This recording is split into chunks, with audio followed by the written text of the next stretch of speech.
Carlos Berbert na área, novamente aqui no canal do Pedrosa, dessa vez para a primeira edição do Giro do Gigante desta sexta-feira, dia 6 de dezembro, trazendo um pouco do que rolou no noticiário vascaíno entre a última quinta e esta sexta-feira.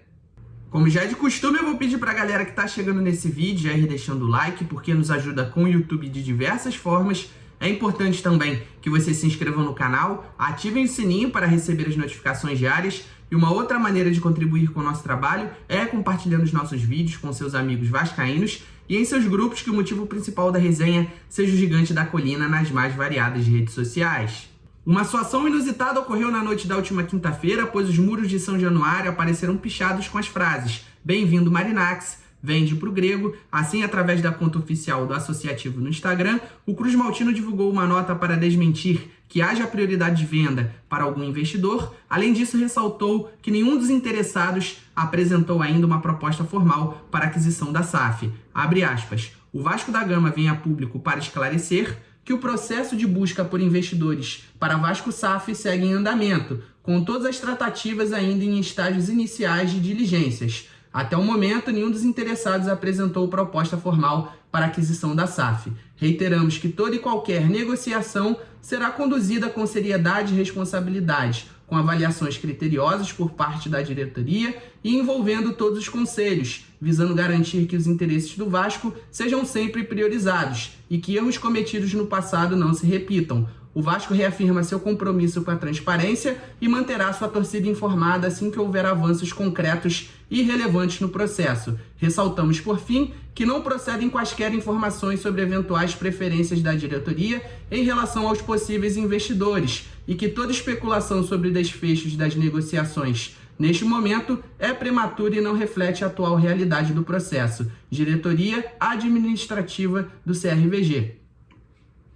Individualmente, 2024 é o melhor ano na trajetória profissional do Verratti, isso porque, ao marcar contra o Atlético Mineiro, ele atingiu seu 21º gol na temporada, além de 3 assistências, superando o 2021 com o Belgrano. Inclusive, de acordo com os amigos do Globoesporte.com, caso ele atue em 60% dos compromissos do Gigante da Colina em 2025, o seu vínculo ele será estendido até o fim do próximo ano. O centroavante argentino ele quer permanecer no clube, mas busca melhorias no seu contrato. O Vasco ele entende que seja necessário fazer alguns ajustes no seu vínculo e deve intensificar as conversas após o fim do Campeonato Brasileiro e da temporada. Em seguida, eu vou deixar um recado do Pedrosa com a Simples Reserva, patrocinadora aqui do canal para vocês. Se liguem aí.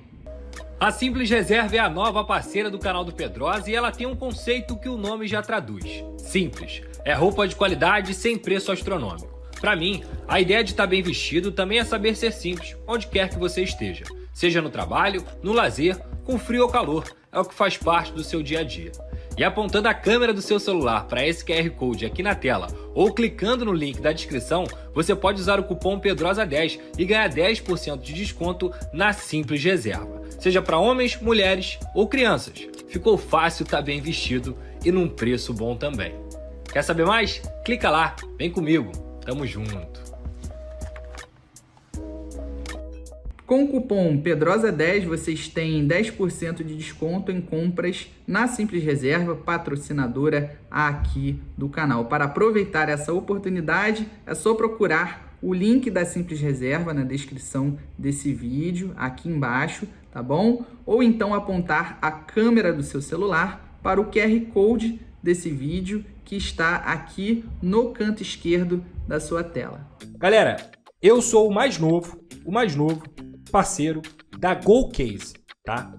Essa garrafa aqui, personalizada, ó, Pedrosa, GoCase.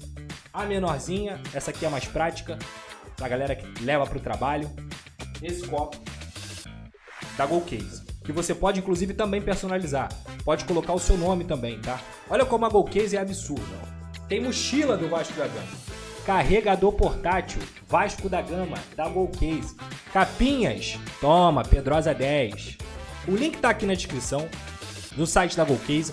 Tá ocorrendo na GoCase, inclusive, a Go Black. Você compra uma capinha e ganha outra, entre outros descontos que tem acontecido lá também. Vários produtos oficiais da GoCase para você poder aproveitar. Vai lá, utilize o cupom Pedrosa, não deixa de utilizar o cupom Pedrosa lá na GoCase para você me ajudar também. Não adianta só eu te ajudar, você tem que me ajudar a te ajudar. E lá na GoCase você tem essa oportunidade também de pegar vários produtos oficiais. Aproveita a Go Black que tá rolando e tem vários descontos lá também. Vem pra GoCase. Não esquece de apontar sua câmera pro QR Code aqui da GoCase ou clicar no link da descrição, tá bom? No último pré-jogo com o Atlético Mineiro, eu disse que o Vasco não tinha mais chances de se classificar para a pré-Libertadores, mas ainda assim possibilidades, mesmo que remotas, pois o Cruz Maltino precisa torcer por uma derrota do Bahia para o Atlético Goianiense, o Cruzeiro não ganhar o Juventude no Alfredo Jaconi em Caxias do Sul, além de vencer o Cuiabá na Arena Pantanal e tirar uma desvantagem de 12 gols de saldo. Com isso, o cenário mais dentro da realidade para o Gigante da Colina seria encerrar a sua participação no Campeonato Brasileiro em 9º lugar. Afinal, trariam alguns benefícios, primeiro financeiro, pois a premiação é maior. Além disso, as 9 equipes melhores classificadas na Série A, elas entram na Copa do Brasil de 2025 na terceira fase, ou seja, pegam um atalho, não precisam disputar a primeira e segunda etapas e iniciam sua trajetória na fase anterior às oitavas de final. Para isso, basicamente, precisa vencer o Cuiabá fora de casa e torcer por um tropeço do Cruzeiro diante do Juventude no Alfredo Jaconi. Na sequência, eu vou deixar para vocês um trecho da última live feita pelo Pedrosa, em que ele detalha como a mudança de esquema tático feita pelo treinador interino Felipe Maestro voltou a potencializar os jogadores e contribuiu para ter uma boa atuação diante do Galo. Então, se liguem aí. Eu acho que o jogo de hoje foi a constatação do óbvio, né? Você que me acompanha na live do canal do Pedrosa aqui já há muito tempo, você que vem acompanhando a gente, principalmente nos últimos 3 meses, sobre a forma como o Vasco jogava, a limitação que o Rafael Paiva implantava nessa equipe, quando ele insistia no 4-3-3, quando ele continuava insistindo nas peças dos pontas completamente nulos, quando ele tinha incoerências que eu falo desde a partida contra o Atlético Mineiro no primeiro jogo. Por exemplo, a pessoa pode falar assim, Pedrosa, você só tá falando isso porque o Alex Teixeira jogou bem hoje e jogou bem no último jogo contra o Atlético Goianiense. Não, eu não estou falando isso por conta dos últimos 2 jogos, eu estou falando isso há quase 3 meses. O Rafael Paiva era um técnico incoerente, era um técnico que preferia, por exemplo, colocar o Rossi na ponta direita do que utilizar o Payet. Era um técnico que colocava o Ryan na ponta esquerda em relação ao Alex Teixeira, que era um jogador que já tinha a característica de poder ter mais minutos e ganhar sequência para poder ajudar o Vasco da Gama. E o Alex Teixeira não era bem utilizado, assim como o Alex Teixeira também não foi bem utilizado pelo Ramon Dias na época, que preferia Sebastião Ferreira ao Alex Teixeira. E mais uma vez o Alex hoje, pelo segundo jogo consecutivo, mostra que ele poderia sim ajudar mais o Vasco se fosse melhor utilizado. O próprio...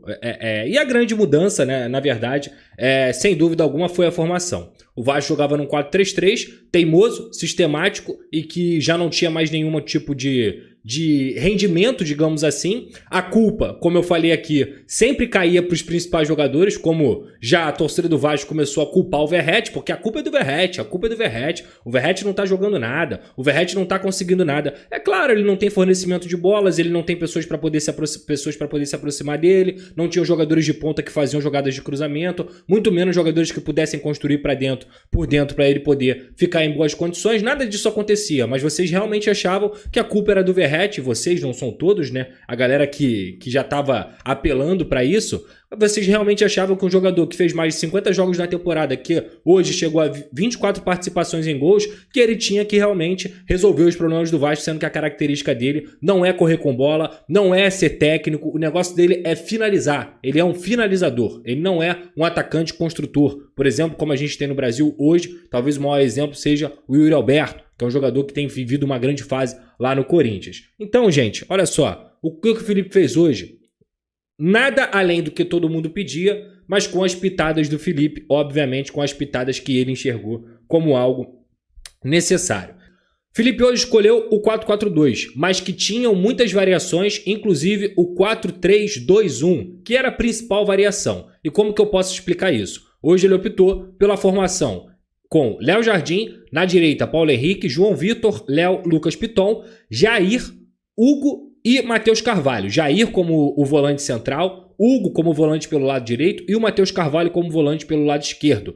O Felipe Coutinho como o último homem de meio campo, Alex Teixeira e Verratti no ataque. Isso era um 4-4-2 originalmente, e o Vasco também marcava no 4-4-2, sendo que quem fazia essa disposição sem a bola era o Felipe Coutinho com o Verratti e o Alex Teixeira fechava na linha do meio campo. Só que quando eu falo para vocês que muitas vezes virava um 4-3-2-1, era porque o Alex Teixeira tinha muita liberdade para poder flutuar. O Alex Teixeira, ele não é um ponta, ele não é um cara que vai ficar marcando lateral, ele não é esse cara e talvez ele nunca tenha sido esse jogador. Ele é um jogador que muito mais tem que construir próximo do centroavante, que pode jogar até como um centroavante mesmo, um falso 9, é um cara que tem que povoar mais aquela área central do campo. Então o que acontecia? O Verratti ficava como centroavante lá na frente, o Coutinho ficava na esquerda e o Alex Teixeira na direita, mas ambos com participação para poder também trabalhar na direita e na esquerda, com liberdade para poder flutuar, para se aproximar do Jair, para se aproximar do Hugo Moura, para se aproximar do Matheus Carvalho,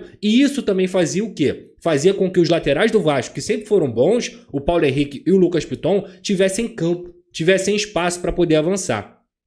E aí o Vasco, quando atacava, conseguia fazer o quê? Conseguia utilizar seus 3 homens de meio campo, os volantes, Hugo Moura, Jair e o Matheus Carvalho, conseguia utilizar também o próprio Felipe Coutinho, o Alex Teixeira vinha flutuar por esse espaço do meio campo para poder, quem sabe, achar uma tabela com o Verratti, e muitas vezes o Paulo Henrique e o Lucas Piton subiam para poder fazer esse cruzamento para achar o centroavante. O que não deu certo no primeiro tempo? O Paulo Henrique e o Lucas Piton, eles estavam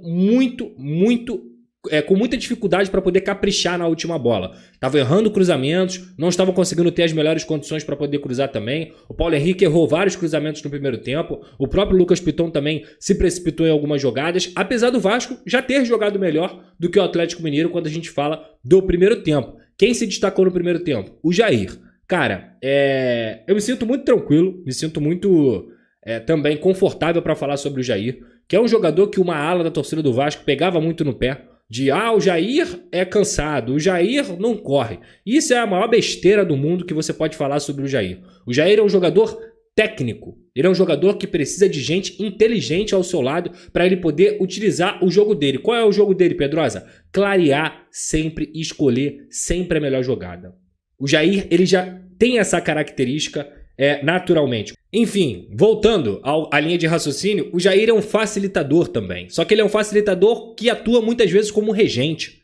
E não só com a bola no pé, ele melhorou muito o jogo do Vasco da Gama, porque a bola não queima no pé dele, ele se apresenta para jogar, ele domina com tranquilidade, ele tem domínio orientado, ele escolhe sempre a melhor jogada, ele levanta a cabeça, enxerga o jogo. Tecnicamente, o Jair é muito acima realmente do que os outros volantes do Vasco da Gama. Não à toa que é um jogador de calibre, é um jogador que já fez parte de título de Campeonato Brasileiro, de Copa do Brasil, que já fez parte de grandes times aqui no futebol brasileiro, principalmente o próprio Atlético Mineiro. Golaço do Savarino, né? Golaço. Puta que pariu. Como joga esse cara, mano? Joga muito. Assustador. Enfim. E depois, junto com o Felipe Coutinho, que também veio participar bastante, e o próprio Alex Teixeira, o Vasco teve posse de bola, cara.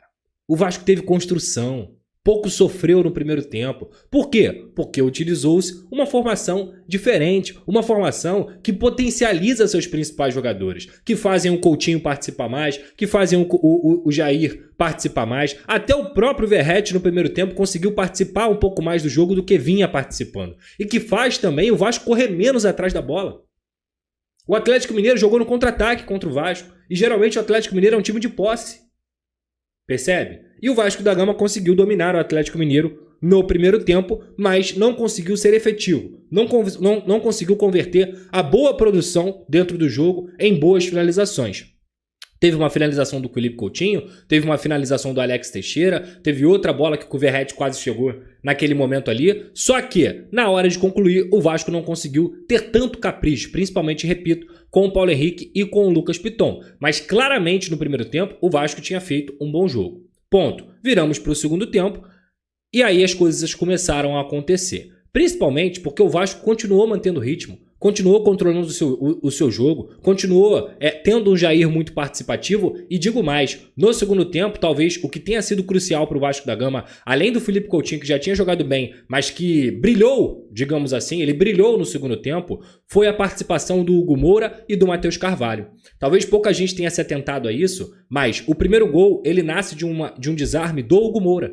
O Hugo Moura vai lá na lateral e ele consegue desarmar a bola. Ela cai no pé do Felipe Coutinho e aí o Felipe Coutinho, com todo o talento dele, com toda a qualidade, com toda a magia dele, ele dá aquele passe nojento pro Verratti e o Verratti, o mesmo jogador que já tinha um monte de gente tirando pra merda, que já tinha um monte de gente tratando como jogador ruim, jogador que não presta. Mais uma vez, ele tava lá. Não fez gol de cruzamento, não fez gol de cabeça. Sabe como é que ele fez gol? Se movimentando, fazendo facão e dando a oportunidade pro Felipe Coutinho conseguir enfiar aquela bola e ele finalizar cruzado para fazer 1-0 pro Vasco da Gama. 24ª participação em gol na temporada, são 21 gols e 3 assistências. Verratti, o jogador que joga praticamente 90 minutos, que não tem reserva, que chegou no final da temporada completamente desgastado por conta de uma insistência de um treinador que perdeu suas pontas e não conseguiu montar um esquema para que o seu atacante fosse valorizado, e dessa vez ele consegue aproveitar o belo passe do Felipe Coutinho, construindo por dentro, com a bola no pé e fazendo o gol. 1-0 Vasco da Gama. Voltando para o jogo, o Vasco, depois do gol, continuou controlando ainda mais. E aí, o desarme do gol sai de quem? De outro volante, Matheus Carvalho. Desarma, consegue arrastar, Lucas Piton passa, aquele capricho que a gente sempre cobrou no primeiro tempo acabou acontecendo. Inclusive o passe do Matheus Carvalho no segundo gol, ele é um passe atrás do Lucas Piton. Mas o Lucas Piton é tão bom tecnicamente, ele também se favorece tanto quando tem bons jogadores ao lado dele, que ele consegue consertar o passe do Matheus Carvalho, que veio atrás com o domínio, e ele deixa o domínio da bola no momento tranquilo para ele poder fazer o cruzamento, e isso ele sabe fazer como poucos aqui no futebol brasileiro, e a bola vai perfeitamente no Felipe Coutinho, que finaliza e acaba de abrilhantar a sua atuação no jogo contra o Atlético Mineiro. 2-0 Vasco da Gama, o Alex Teixeira novamente jogou demais, se movimentando, conseguindo proteger bola, conseguindo ser insinuante, fornecendo aos companheiros, escolhendo a melhor jogada, sendo o jogador inteligente que ele sempre foi. A questão do Alex Teixeira talvez ela tenha sido a questão física, porque é um jogador que não conseguiu se adaptar ao futebol brasileiro na questão física, além, repito, de ter sido mal aproveitado, tanto pelo Ramon Dias quanto pelo Rafael Paiva. Agora, quando ele consegue com os seus companheiros ter um jogo mais associativo, quando ele recebe bola e ele tem confiança, ele vai fazer o que ele tem feito nesses 2 últimos jogos. Então é um cara que ressurgiu aí das cinzas com o Felipe e que foi muito importante. Um gol e uma assistência no ponto contra o Atlético Goianiense, e hoje, apesar de não ter feito gol e não ter dado assistência, foi muito importante também na vitória de hoje. Depois o Vasco continuou com as substituições do Felipe, sendo um time melhor na partida. Eu tenho que elogiar e muito aqui a bela partida do Léo. O Léo fez um jogaço, anulou o Hulk praticamente, e o João Vitor também manteve o nível do seu sistema defensivo. E defensivamente, o Paulo Henrique também fez um bom jogo. O problema do Paulo Henrique é lá na frente, mas aí também não dá pra poder querer tudo do Paulo Henrique, né? Porque se ele soubesse cruzar, ele não estaria no Vasco, né? Ele estaria na Europa provavelmente, porque o vigor físico dele, a qualidade dele para defender, o quanto ele se esforça, o quanto ele combate é assustador. Então, assim, falta ainda o refino técnico no último lance. O Paulo Henrique talvez cruze melhor de esquerda do que de direita em muitos momentos, mas assim, não dá para cobrar também isso do próprio Paulo Henrique. Por hoje é só, pessoal. Espero que vocês tenham gostado de mais esse vídeo no canal do Pedrosa. Deixa aqui nos comentários a opinião de vocês a respeito dos temas que eu trouxe no vídeo. Não esqueçam de deixar o like, porque nos ajuda com o YouTube de diversas formas. É importante também que vocês se inscrevam no canal, ativem o sininho para receber as notificações diárias. E uma outra maneira de contribuir com o nosso trabalho é compartilhando os nossos vídeos com seus amigos vascaínos e em seus grupos, que o motivo principal da resenha seja o Gigante da Colina nas mais variadas redes sociais. Então é isso, rapaziada. Vou ficando por aqui. Até a próxima e tamo junto!